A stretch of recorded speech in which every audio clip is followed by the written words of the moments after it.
They called them crazy. But they were right. Hey guys, it's Jason. And like, what's up with the government always lying to us? It's shady AF, right? We've all heard those crazy conspiracy theories. The ones that make you go, nah, that could never happen. But guess what? Sometimes the truth is stranger than fiction. And way more messed up. There are these stories, these whispers that have been around forever, written off as paranoia and delusion. But then, bam! Suddenly there's proof. Evidence that those in power, the ones who are supposed to protect us, have been doing some seriously messed up things. So get ready to go down the rabbit hole with me, because today we're diving deep into the top 10 conspiracy theories that turned out to be true. MKUltra, they really messed with their minds. You know how in movies they show people getting brainwashed, like turned into mindless zombies? MKUltra wasn't that far off. This was the CIA guys, our own government, experimenting on people. They used drugs, hypnosis, even torture, all to try and control people's minds. They wanted to create the perfect spies, people who would do whatever they were told, even if it meant betraying their own country. The messed up part is, they did this to regular people too. Patients in hospitals, college students, they didn't care. They were like mad scientists, playing God with people's lives, and for years, everyone thought it was just a crazy conspiracy theory, but then documents started to surface. Proof that MKUltra was real.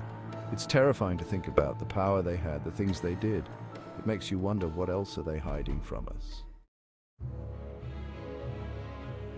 Operation Paperclip, we made deals with monsters, so World War II just ended. The Nazis are defeated, the world is trying to heal. And what does America do? We secretly bring over a bunch of Nazi scientists. Like what? Operation Paperclip, that's what they called it. These were some of the most brilliant minds in the world, but also some of the most evil. They had conducted horrific experiments on prisoners, developed deadly weapons, but we wanted their knowledge, their secrets. So we gave them new identities, jobs, even helped them cover up their crimes. It's like we learned nothing from Dr. Frankenstein. We let these people into our country, into positions of power. And for what? To win the Cold War? Was it worth the risk? It's a dark chapter in American history, one that we tried to bury. But the truth always has a way of coming out, doesn't it? The Tuskegee syphilis study, they treated them like lab rats. This one is just heartbreaking. For 40 years, the US government conducted a study on black men with syphilis, but they didn't tell these men they had syphilis.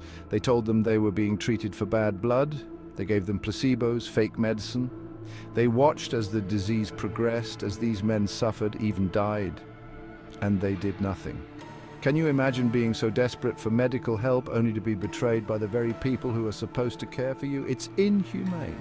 This wasn't some secret experiment either. Doctors, nurses, they all knew what was going on, and no one said anything. The Tuskegee syphilis study is a stain on our nation's conscience, a reminder of the horrific things we're capable of when we dehumanize others. Chapter 4, COINTELPRO, Big Brother was watching. Ever feel like someone's listening to your phone calls, reading your emails? Well, back in the 50s and 60s, the FBI was doing just that and more. COINTELPRO, that was the name of the program. They spied on activists, civil rights leaders, anyone they considered a threat. They infiltrated groups, spread lies, even instigated violence. They wanted to silence dissent, to crush any opposition to the government. It was like something out of a dystopian novel. Imagine living in a country where you can't even trust your own government, where speaking your mind could get you thrown in jail or worse. COINTELPRO was a blatant attack on our freedom of speech, our right to assemble. It's a chilling reminder that power corrupts, and absolute power corrupts absolutely. Chapter 5, the Gulf of Tonkin incident. They lied us into war. Remember the Vietnam War? Yeah, well, that whole thing was based on a lie. The Gulf of Tonkin incident, they called it. The US government claimed that North Vietnamese boats had attacked American destroyers. It was a blatant act of aggression, they said, and we had to retaliate. But it never happened. The attack was fabricated, a lie to justify going to war, and millions of people died because of it. It's one thing for the government to keep secrets, to cover up their mistakes.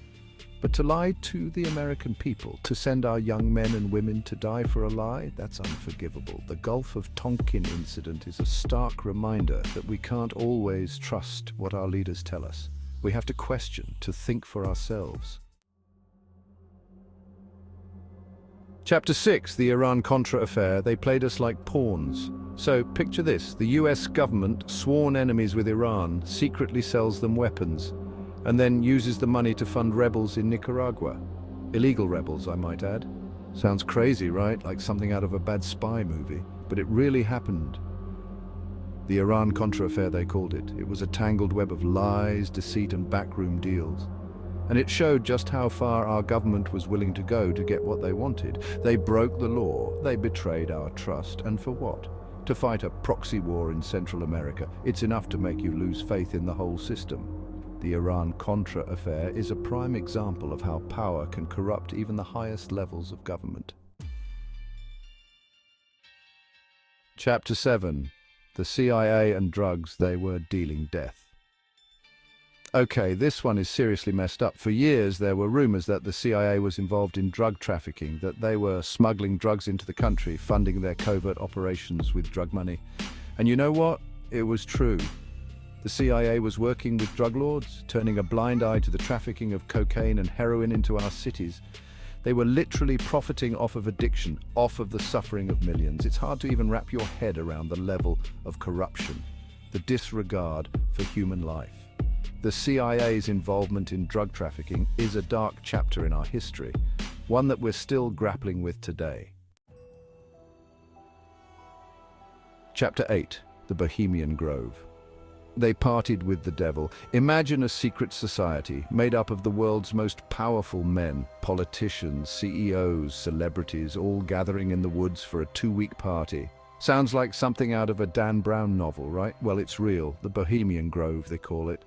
Every year, these elites meet in the redwood forests of California for what they claim is a campout. But the rumors are dark. There are whispers of strange rituals, of sacrifices, of deals being made that affect the lives of millions. No one knows for sure what goes on behind those closed doors, but the secrecy alone is enough to raise eyebrows. The Bohemian Grove is a symbol of the hidden power structures that rule our world, a reminder that the real decisions are often made far from the public eye. Chapter 9. The business plot. They tried to overthrow the president. You think our current political climate is bad? Try a group of wealthy businessmen plotting to overthrow the President of the United States. That's exactly what happened in 1933. The business plot, they called it. These guys were unhappy with FDR's New Deal policies, so they decided to stage a coup and install a fascist dictator. Seriously, they even approached retired General Smedley Butler to lead their army of veterans. But Butler, to his credit, refused and blew the whistle on the whole thing. The business plot was a chilling reminder that democracy is a fragile thing, and that there are always those who would seek to undermine it for their own gain. Chapter 10. Watergate. They thought they were above the law. Ah, Watergate. The scandal that rocked a nation, brought down a president, and proved that even the most powerful people in the world aren't above the law. It all started with a break-in at the Democratic National Committee headquarters in the Watergate Hotel, but it quickly spiraled into a massive cover-up, implicating President Richard Nixon himself. Tapes were subpoenaed, lies were exposed, and in the end, Nixon was forced to resign in disgrace. Watergate showed us that our system of checks and balances works, that no one is above the law, not even the President of the United States. It was a victory for transparency, for accountability, and a reminder that we, the people, have the power to hold our leaders accountable. The truth is still out there. So there you have it, guys. 10 conspiracy theories that turned out to be true. 10 times the government lied to us, manipulated us, betrayed our trust. It's enough to make you want to move off the grid and become a hermit. But here's the thing, we can't let them win. We have to keep asking questions, keep digging for the truth, because the more we know, the less power they have over us. So stay curious, stay skeptical, and most importantly, stay woke. And don't forget to like, comment, and subscribe for more creepy conspiracy theories and government secrets.